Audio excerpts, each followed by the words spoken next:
The police lights flashed red and blue across the quiet suburban street, slicing through the soft glow of wedding decorations. Guests froze mid-laughter, music faltered, and a bride in white stood trembling at the edge of her own celebration. No one understood what was happening, until the officers stepped out of their cars and looked directly at the groom. And everything changed. It had been a perfect summer afternoon in a peaceful Canadian neighborhood, the kind where people waved politely but rarely spoke beyond small talk. Emma had spent months planning this day, her wedding day, down to the smallest detail. The garden was filled with white roses.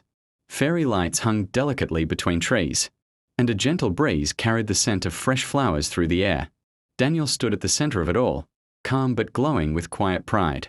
He adjusted his suit slightly as he looked at Emma walking toward him earlier, her eyes shining with love.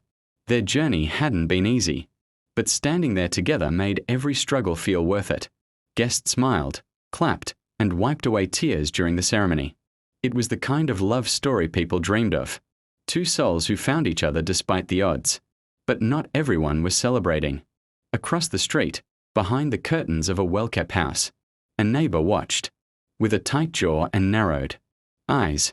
Mr. Thompson had lived in that neighborhood for over 20 years. He believed in keeping things a certain way.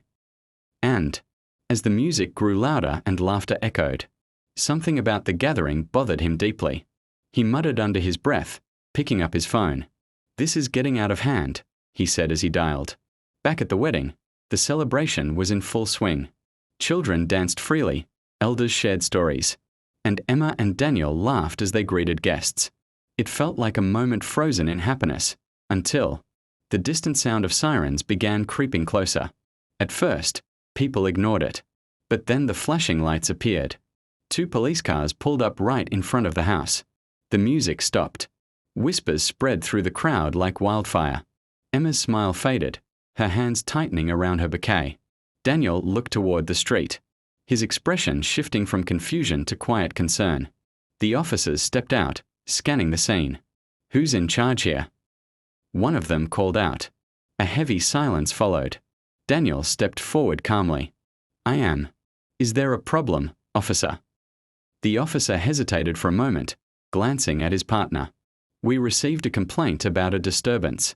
Noise, possible unauthorized gathering." A ripple of disbelief moved through the guests. "This is a wedding," Emma said softly, her voice shaking. The officers looked around again, taking in the decorations, the guests, the atmosphere. Something didn't add up. From across the street, Mr. Thompson stepped outside, arms crossed. "I made the call," he said loudly. "This neighborhood doesn't need this kind of